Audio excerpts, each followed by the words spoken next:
Hello folks, the old Deplorable Basket Case here. So a person left a comment on an earlier video entitled Response Video Healthcare.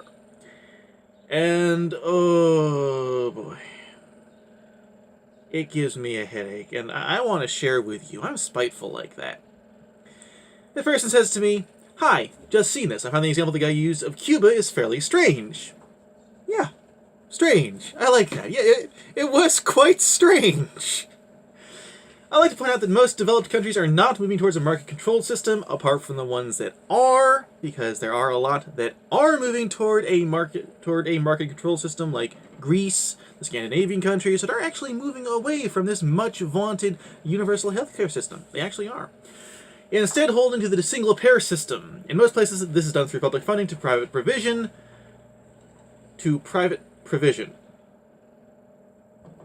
I think I get what you mean. With additional coverage provided by firms to individuals for additional costs.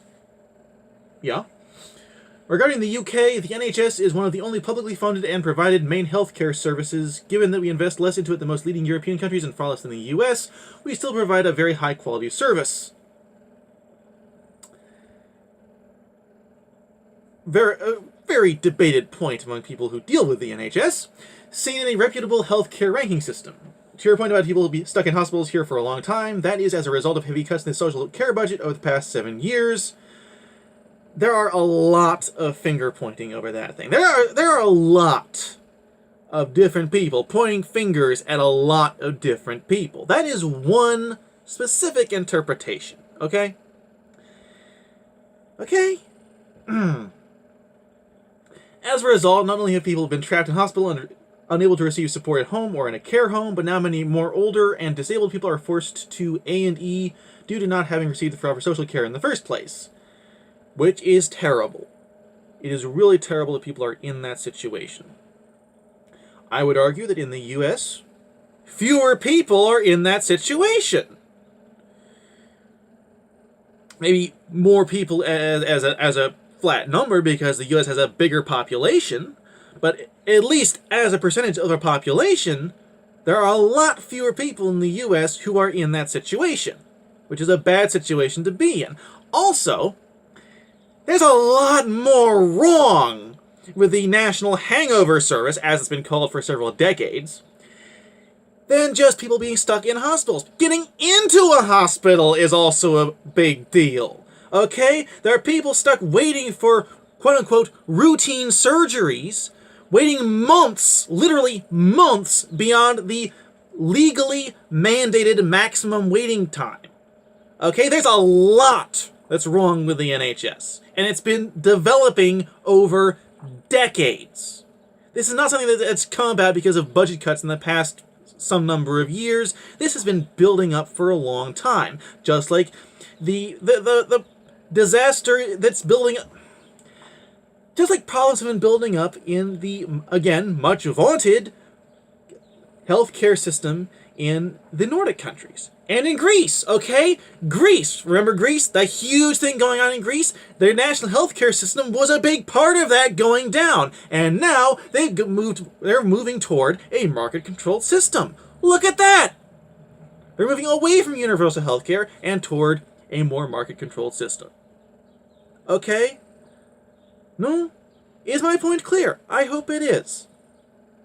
Now let me see. Whilst there may be some issues with funding, both systems talked about here are substantially better than a market-based system. Very debatable. These give people more bargaining power. Having fewer options gives you more bargaining power. Seriously? More bargaining power with healthcare providers as they are typically united under fewer providers. Fewer options, less competition gives you more bargaining power. Oh, wow. I wish that had worked ever before in human history, except it never did. And have a stronger voice in demanding better healthcare. They also ensure that you don't have to be bankrupted if you need surgery by having a free at-the-point-of-delivery system if you can actually ever get a surgery done on you. or not being able to fill your prescription if you don't qualify for certain programs, unlike what many have seen in the US. Okay. Yes, that has been a problem in the US. It's been a problem in a lot of places, people not getting prescriptions filled, including people in places that have universal health care, single-payer systems. It's not a problem specific to a free market. Also, an awful lot of people who've been having that problem have only been having that problem rather recently, now that the US has been moving away from a free market system as the markets become more and more regulated. So bear that in mind as we go on. My final point would be that competition in healthcare has not proven more beneficial/efficient than government regulations and intervention. Very debatable point. Whilst there should be the argument that more competition should lead to lower prices, the US has shown that not to be true, with the rate in increasing prices only starting to slow under the ACA. Okay.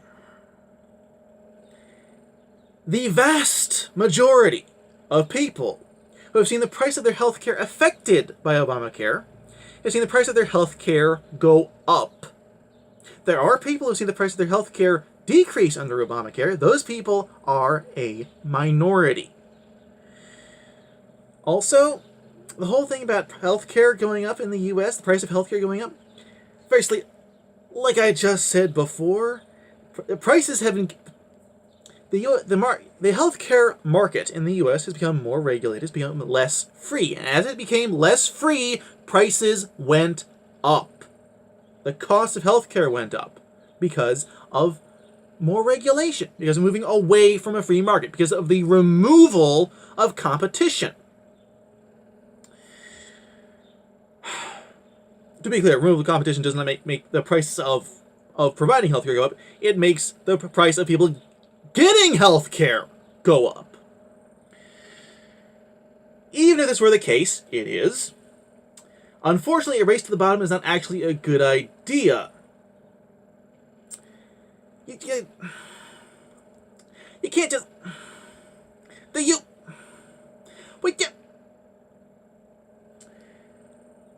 There is more to free market capitalism. There's a lot more going on in a free market than a race to the bottom. There's a lot more.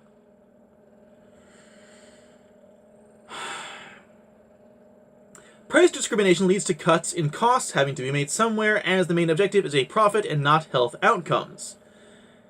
That depends an awful lot on who you're talking to, what the situation is, what's going on in the situation. You're trying to lay down a universal rule on something that is not universal. An objective rule on something that is very subjective.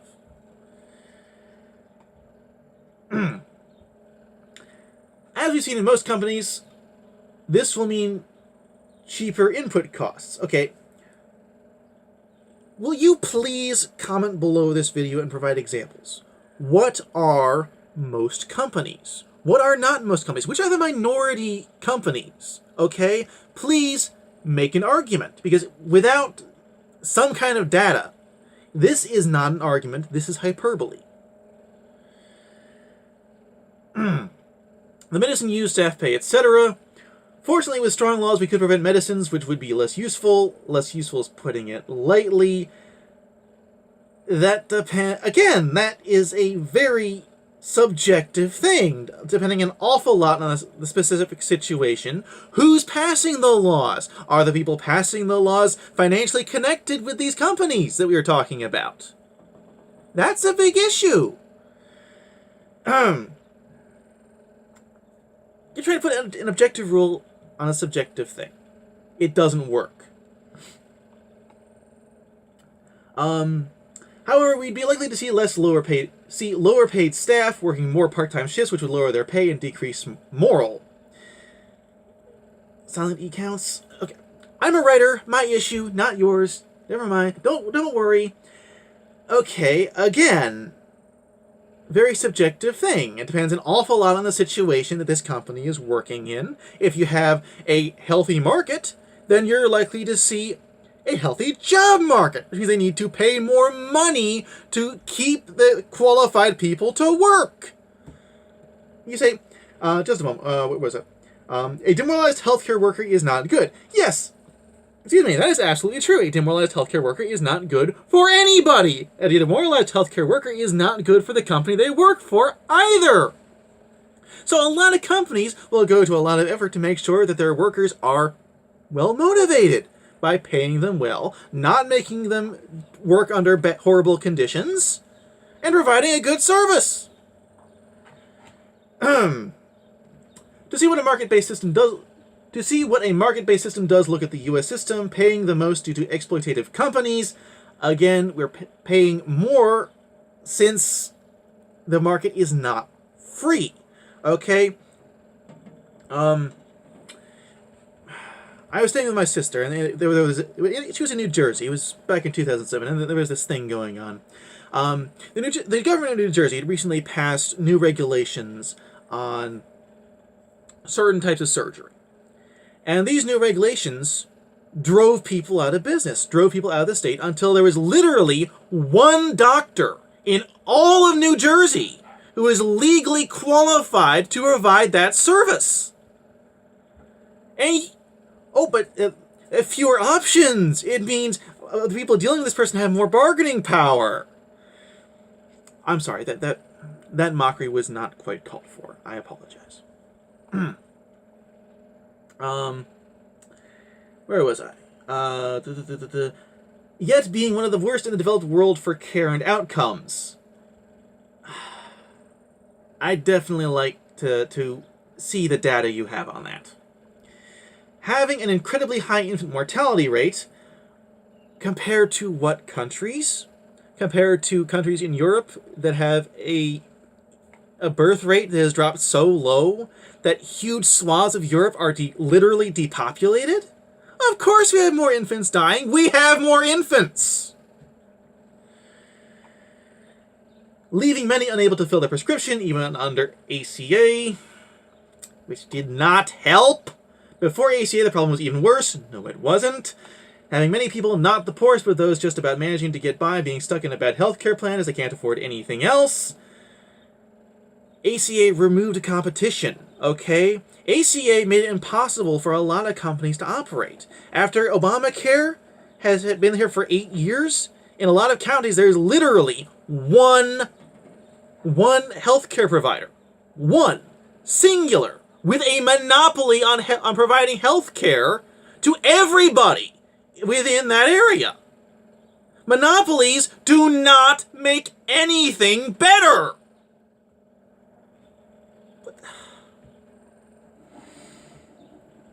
When the market is in control, many individuals have no choice. No, you idiot. The firms do. No, you idiot. Hence the ridiculous pre-existing conditions issue in the U.S. The pre-existing conditions thing in the U.S. is because people are dealing with insurance companies. Insurance companies do not provide insurance against something that has already happened. The very meaning of the word insurance means preparing for something that hasn't happened yet.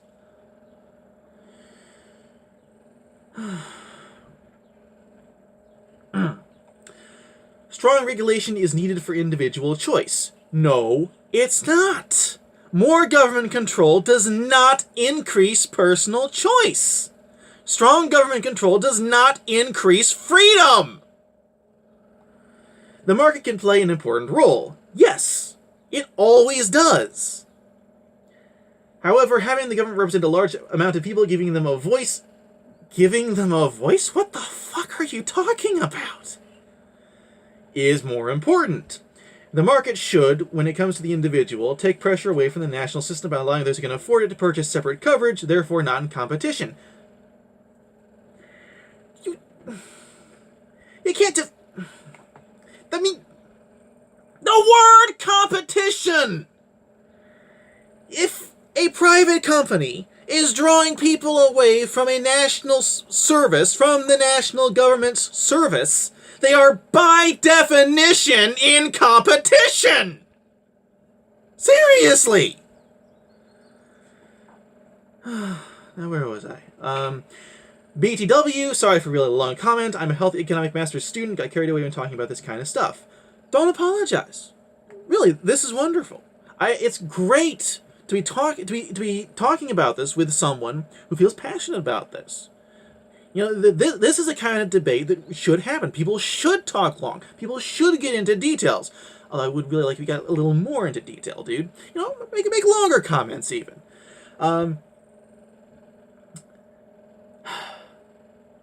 So don't apologize for this. I'm happy to see people talking with me about things that they feel strongly about. Well, also important medicine from Canada, Europe, etc. It's not unsafe and would reduce costs. I assume you mean import or importing, as in bringing stuff from other countries. I don't know much about that. I haven't done any research on that. Just saw this comment and felt like sharing the headache. The meanings of words are important, and Obamacare did not make things better nationally.